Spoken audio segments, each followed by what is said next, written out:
여러분에게 이런 말씀을 드리면 이해할 수 있는지 모르겠습니다. 이민아에게 시련은 일상이었다라는 말입니다. 그는 죽도록 사랑해서 어느 남자와 결혼했지만 얼마 있다가 헤어지게 됩니다. 5살 아이는 특수 자폐 판정을 또 받게 됩니다. 가장 사랑했던 맏아들 25꽃 같은 나이에 돌연사를 하게 됩니다. 감기처럼 들어온 질병이 19일 만에 19일 만에 하늘나라로 부름을 받습니다. 그래서 그는 그런 글을 썼습니다. 육신의 껍데기를 벗을 뿐 하나님 아버지의 집으로 돌아간 건데 울 일이 아니지 않는가, 그런 고백을 하게 되죠. 그리고 묘비명에 내 아버지 집에서 쉰다, 이런 글을 써놨습니다. 그리고 이민아 자신은 암 선고를 또 받습니다. 그리고 암 선고를 받은 후에 실명 위기에 닥치게 됩니다. 결혼 후 30년이 지나는 동안에 한 번도 웃을 날이 없고 가슴을 치며 통곡하며 땅을 치며 울 수밖에 없는 일이 그의 전부였습니다. 그러나 이민아는 이렇게 얘기합니다. 모든 시련과 고난이 내게는 축복이었다. 그는 LA에서 변호사 활동을 하는 엘리트였습니다. 그녀는 2009년 목사 안수를 받습니다.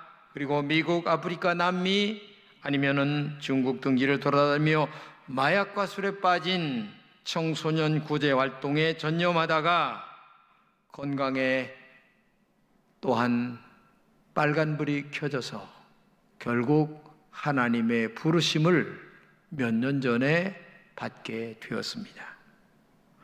여러분, 이런 일이 너무나 슬프고 아픈 일입니다. 나에게 이런 일이 일어나지 않기를 바라고 우리는 살고 있습니다.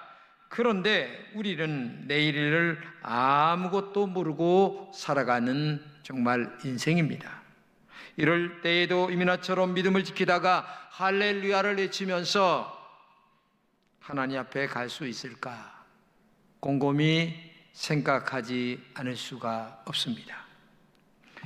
나니아 연대기를 쓴 영국의 작가 C.S. 루이스라고 하는 아주 유명한 사람이 있는데, 이분은 원래 하나님을 믿지 않았어요.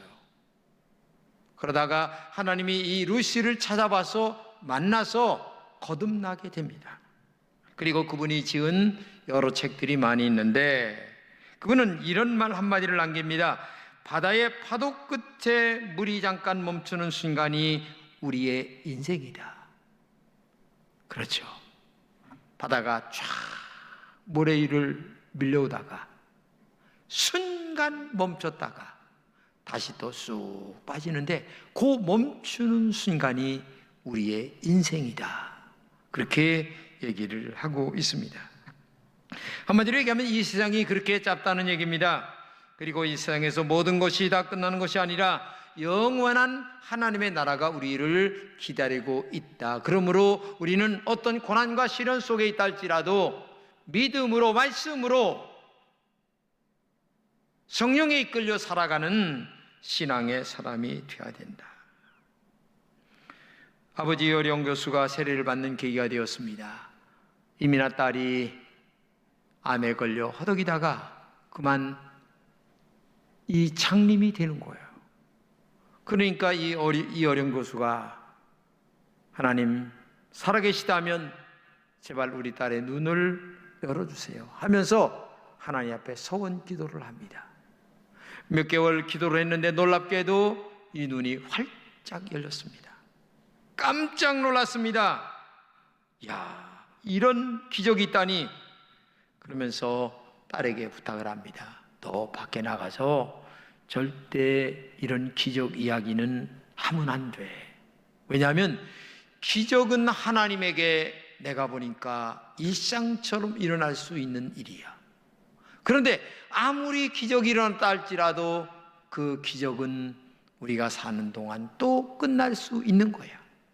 마치 나사로가 살아났다가 다시 죽는 것처럼, 부족한 제가 암에 걸렸다가 살아났다 할지라도 또다시 죽을 수 있는 것처럼, 기적은 하나님 앞에 일상이지만 언젠가는 또 우리는 죽을 수밖에 없는 인생이기 때문에 함부로 기적 이야기를 하다가는 신앙이 잘못될 것 같다라고 하는 이야기를 합니다. 그래서 이어령 교수가 그 후에 하나님을 믿고 정말 믿음의 생활을 하고 있다는 사실을 우리가 알고 있습니다.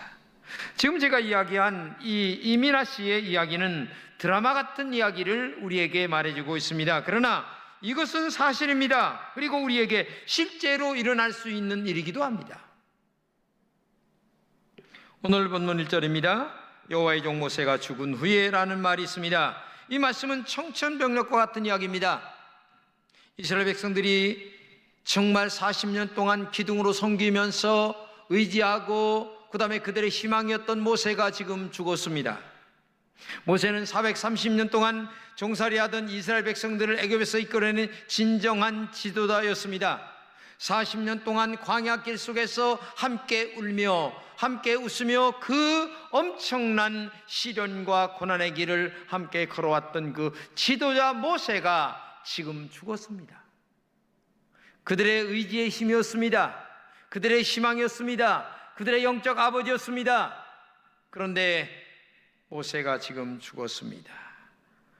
마치 너무나 쓸쓸하게 찬바람 속에 홀로 서 있는 소나무처럼 살을 에이는 듯한 찬바람 속에 쓸쓸히 서 있는 한 인간처럼 고독하게 서 있는 이스라엘 백성들에게 정말 나무처럼 외로웠지만 벼랑 앞에 서 있는 한 모습이었지만 역시 모세는 인간이기 때문에 죽었다고 하는 사실을 우리는 알아야 됩니다. 우리가 살아가는 이 세상도 그렇게 호락호락하지 않습니다. 코로나19가 얼마나 힘들게 하는지를 모릅니다. 제가 어제 우리 집사님과 통화를 하는데 목사님 너무 힘들어요. 장사가 안 돼요. 저는 그 말 앞에 아무 할 말이 없었어요.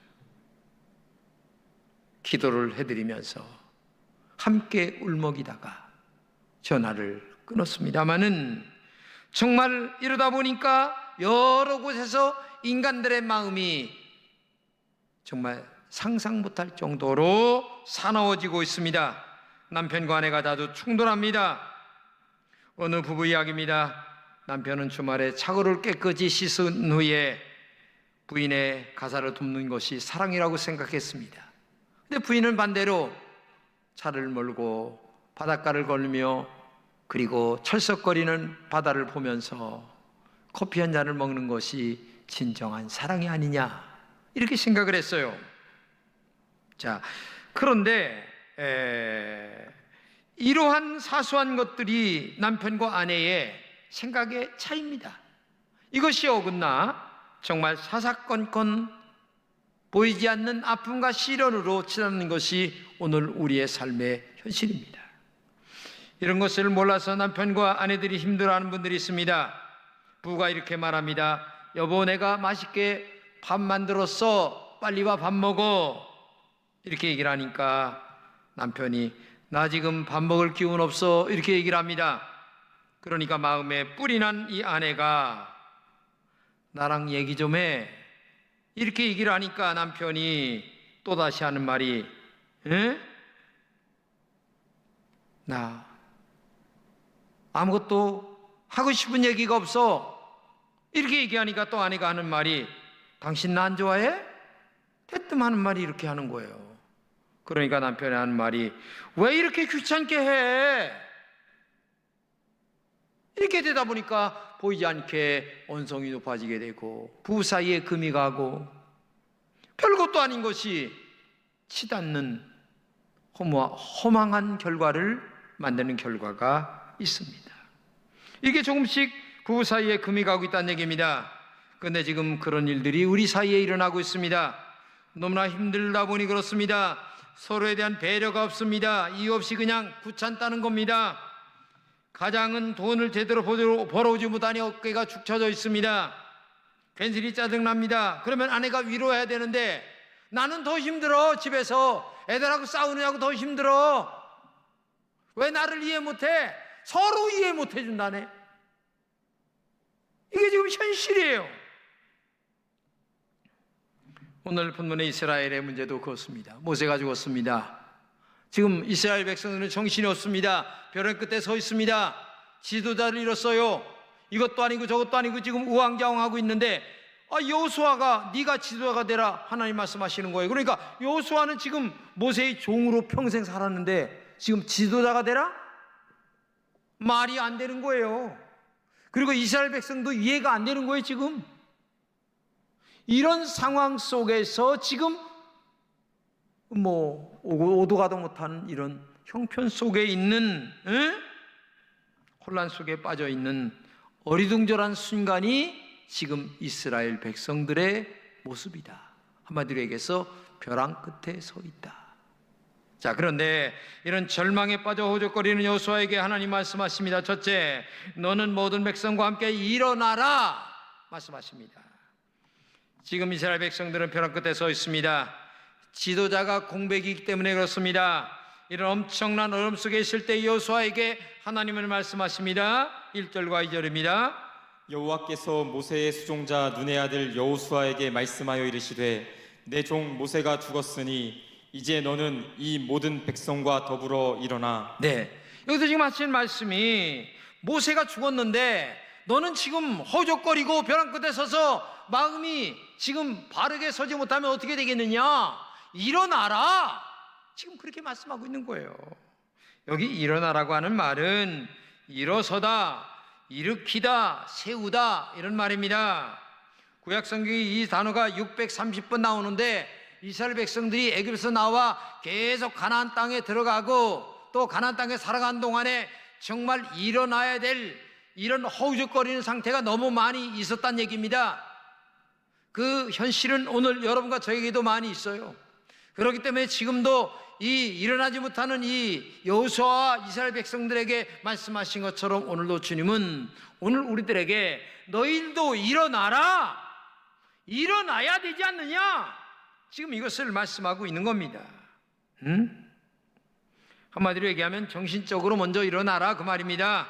다른 말로 얘기하면 본문 7절에 이렇게 강하고 담대하라, 그리고 다른 말로 얘기하면 극히라고 하는 말을 쓰는데 이 극히라고 하는 말은 매우 담대하게 하라, 대단하게 담대하라. 강하고 담대하기 위해서 하나님께서 하신 말씀을 확실하게 기억하라. 그러면서 오늘 본문을 5절을 말씀하십니다. 내 평생에 너를 능히 대적할 자가 없으리니 내가 모세와 함께 있었던 것 같이 너와 함께 있을 것임이니라. 내가 너를 떠나지 아니하며 버리지 아니하리니. 네, 내가 모세와 40년 동안 함께 한 거 너 알지? 근데 내가 지금 모세와 함께 한 것처럼 여호수아 너에게도 함께하고 이스라엘 백성들에게도 함께 할 거야. 그러니까 너는 정신적으로 강하고 담대하게 일어나. 왜 허우적거려? 왜 낙심해? 왜 좌절해? 왜 통곡하고 눈물만 흘리고 있느냐? 지금 가야 할 길이 얼마나 많이 지금 기다리고 있는데 지금 그걸 말씀하고 있는 거예요. 그렇기 때문에 오늘도 여러분과 제가 모세와 함께 했던 하나님이 여호수아와 함께하고, 모세와 함께 했던 하나님이 이스라엘 백성들과 함께하고, 모세와 함께 했던 하나님이 지금 이 순간도 내가 너희들과 함께하니 너희들도 강하고 극히 담대하여 일어나라, 지금 말씀하고 있는 거예요. 어느 젊은 목사가 700명 정도 모이는 교회에 부임을 하게 됐습니다. 부임을 하여 항정직들과 함께 모여서 식사를 하게 되는데 어느 권사님께서 옆에 조용히 오더니, 아니 목사님, 700명이나 되는 교인들의 비율을 어떻게 맞추려고 여기를 왔어요? 우리 교인이 얼마나 드세인 줄 아세요? 이 700명 교인 맞추려면요 정말 힘들어요. 잘못 온 것 같으네요. 이게 얘기를 이렇게 하시는 거예요. 그러니까 목사님이 정색을 하면서, 권사님 정신 차리세요. 내가 700명의 교인들의 비위를 맞추려고 온 게 아닙니다. 나는 전능하시고 살아계신 하나님 한 분의 비위만 맞추면 목회는 제절로 되는 줄로 난 알아요 라고 얘기를 했다는 겁니다. 여러분, 교인들이 얼마나 드시면 이런 말을 했겠어요? 교인들은 아무 생각 없이 짓거려요. 그냥 충청도 말로. 이 말을 하게 되면 교회에 얼마나 파장이 될까? 목사님이 얼마나 상처를 받을까? 아니면 신앙이 얼마나 무거운 무게가 될까라는 생각 안 하고 그냥 인간적으로 경험된 것만을 자꾸 얘기하는 거예요. 교회 와서 말도 안 되는 얘기입니다. 그래서 목사님이 딱 한마디 하니까 이 권사님이 아무 말도 못하고 깨갱했다는 그런 얘기입니다. 그렇죠. 한 분 하나님의 비위만 맞추면 700명을 하나님이 다스릴 줄로 믿습니다. 이게 믿음이고 이거 신앙인 것입니다. 그렇기 때문에 오늘도 여러분과 제가 정말 함께 하시는 하나님, 그렇기 때문에 정신적으로 먼저 강하고 담대하게 일어나는 은혜가 있기를 주님의 이름으로 축복합니다. 두 번째는 요단을 건너가라 말씀하십니다. 요단이라고 하는 말은 지금 이스라엘 백성들이 당장 해결해야 될 문제입니다. 요단강을 건너가야만 이 가나안 땅에 들어가는 거예요. 그러니까 지금 정신적으로 먼저 일어나. 그 다음에 두 번째는 건너가라고 하는 말은 행동하라 이런 말입니다.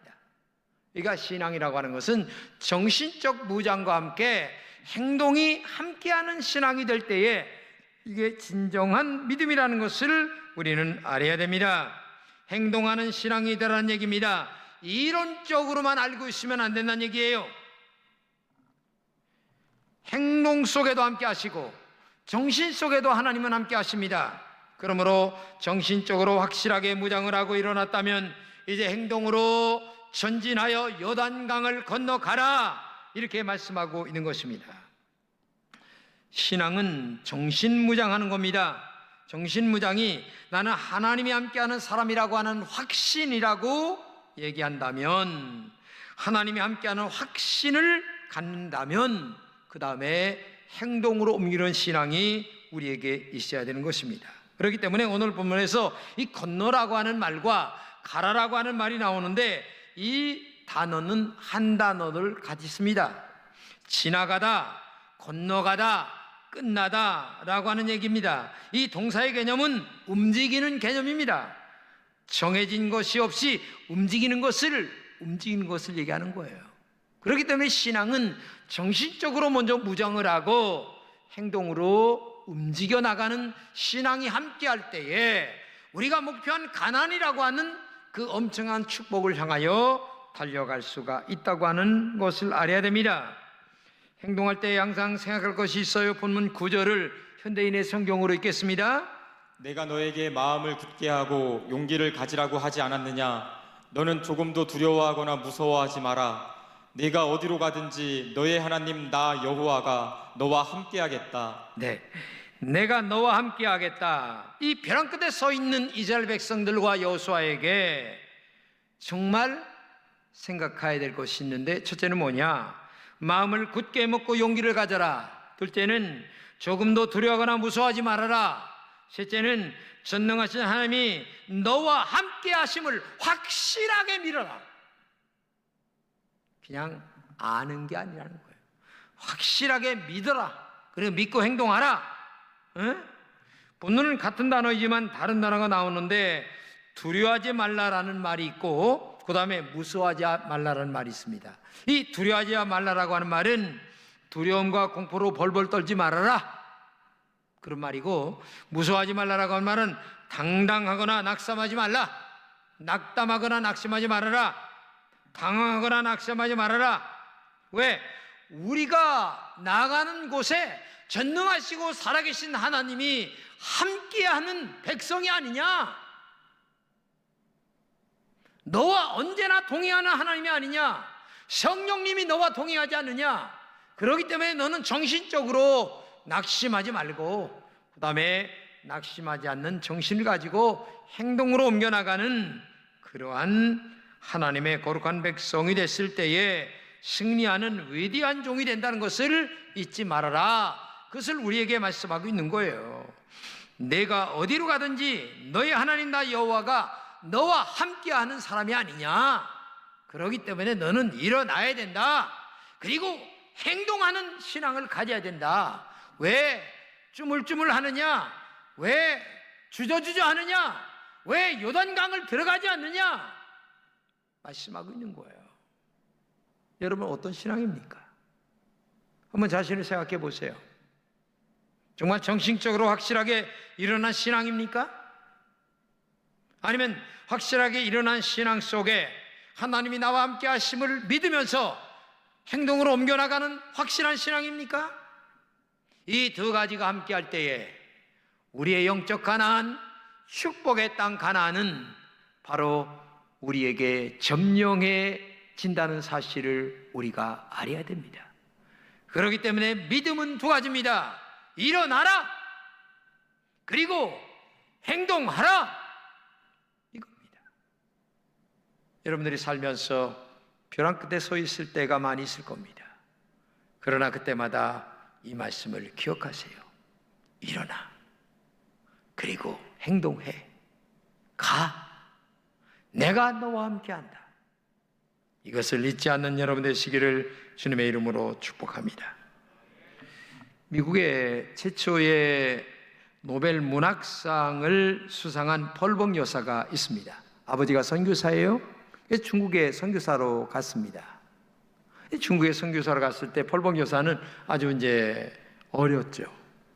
근데 어느 날 아버지가 외국으로 볼일 때문에 가셨고 집에는 어머니와 그리고 펄벅과 동생들과 함께 남아 있었어요. 근데 그때 어떤 소문이 도냐면 비가 안 오니까 높은 백인 때문에 이게 신이 노해서 이게 비가 안 온다. 그래서 그 사람들을 죽여야 된다. 라고 하는 이야기가 동네에서 돌은 거예요. 근데 이 이야기를 들었어요.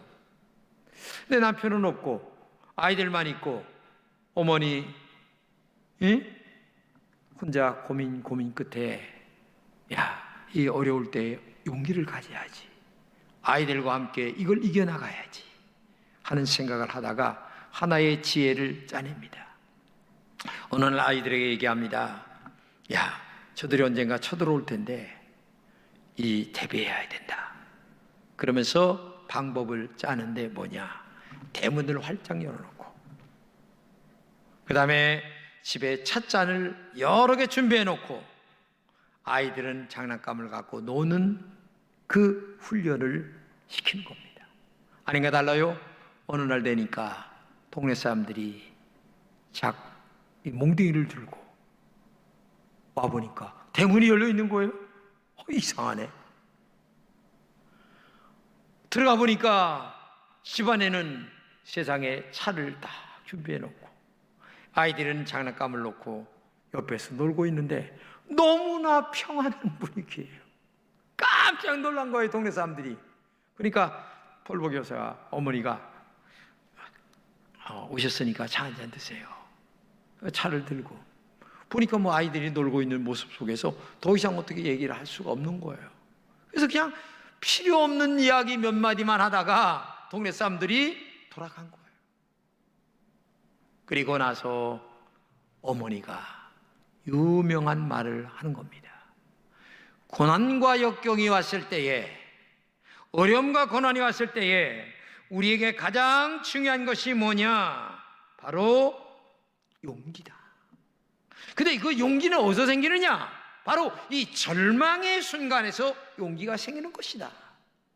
그 말씀을 펄벅에게 얘기를 해줬는데, 그 펄벅은 그의 책에서 그때 있었던 일화를 얘기를 하면서 진정한 용기는 절망과 슬픔과 벼랑 끝에 섰을 때 생기는 것이다. 이렇게 글을 적고 있습니다. 지금 코로나 때문에 많은 절망 속에 허덕이고 있습니다. 이것도 안 된다고 얘기합니다. 저것도 안 된다고 얘기합니다. 또 사실 그렇고요. 이럴 때에 우리에게 진정한 필요한 것이 뭘까? 벼랑 끝에 서 있는 순간이라 할지라도 하나님은 나와 함께 하신다. 전능하신 하나님이 내 편이다. 성령님이 나와 함께 하신다. 그렇기 때문에 이때마다 우리는 일어나는 정신력과 그리고 함께하는 행동의 역사가 함께 나갈 때에 이 어려움을 이겨나가는 놀라운 역사가 있다는 것을 기억하고, 우리 모든 성도님들 용기를 갖는 여러분 되시기를 주님의 이름으로 축복합니다. 희망을 가지시기를 바랍니다. 하나님이 나와 함께 하심을 믿으시기를 바랍니다. 이게 믿음이고 이게 신앙입니다. 이 믿음을 갖고 어려운 순간을 이겨나가는 하나님의 귀한 종들이 되시기를 진심으로 축복합니다.